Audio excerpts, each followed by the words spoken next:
At the edge of this silent grassland, one exhausted horse carries a burden that grows heavier with every passing hour. Inside the folds of its ears, hundreds of blood-feeding parasites remain locked firmly against the skin. Even the sensitive skin surrounding its eyes offers no escape from the relentless infestation.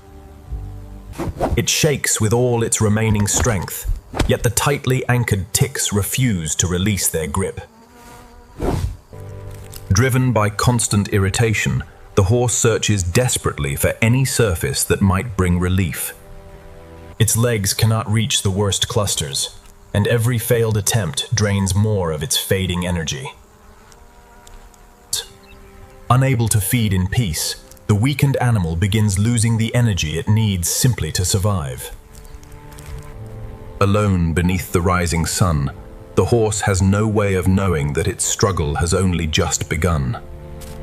With every difficult step, the weakened horse moves farther into a landscape where survival allows little room for exhaustion.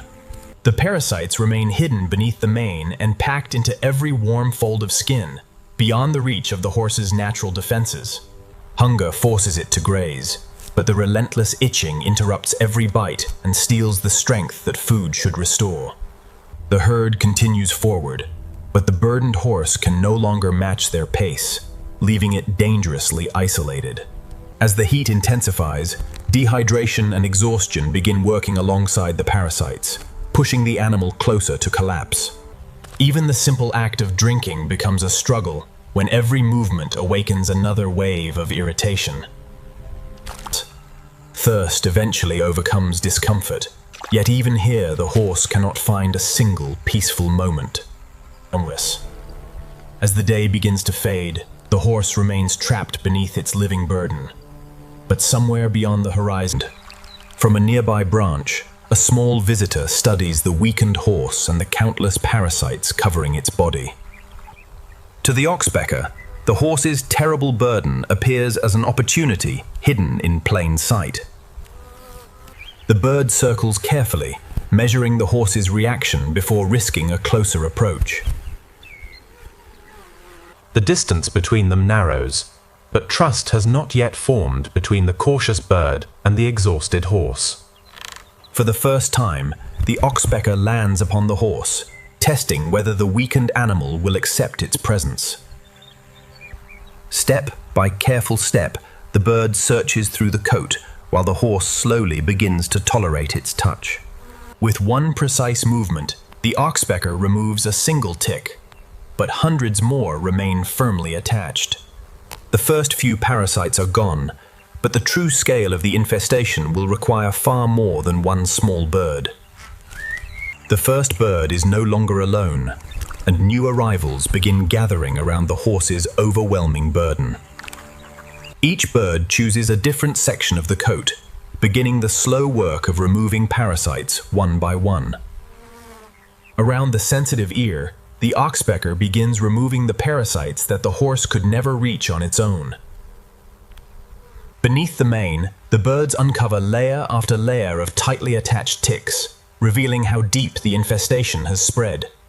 For the first time in many hours, the horse becomes still, allowing the birds to work without resistance. More oxpeckers join the effort, spreading across the horse's body wherever the parasite clusters are thickest. The work is beginning to make a difference, yet hundreds of parasites still cling to the horse's most vulnerable areas. As daylight fades, the first signs of relief appear, but the birds still face hours of work before the horse can be free.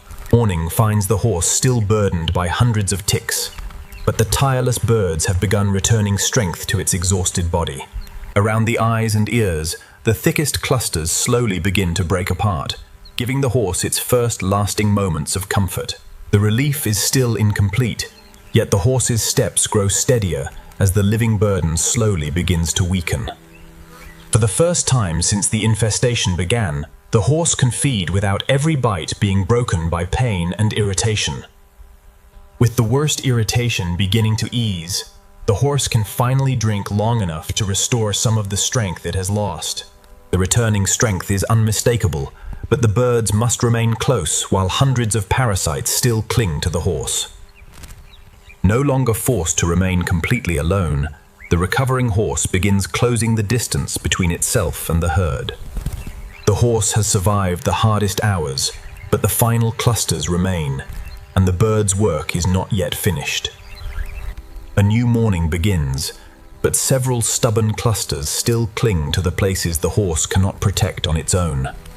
Inside the sensitive folds of the ear, the oxpeckers remove the parasites that have caused some of the horse's greatest distress.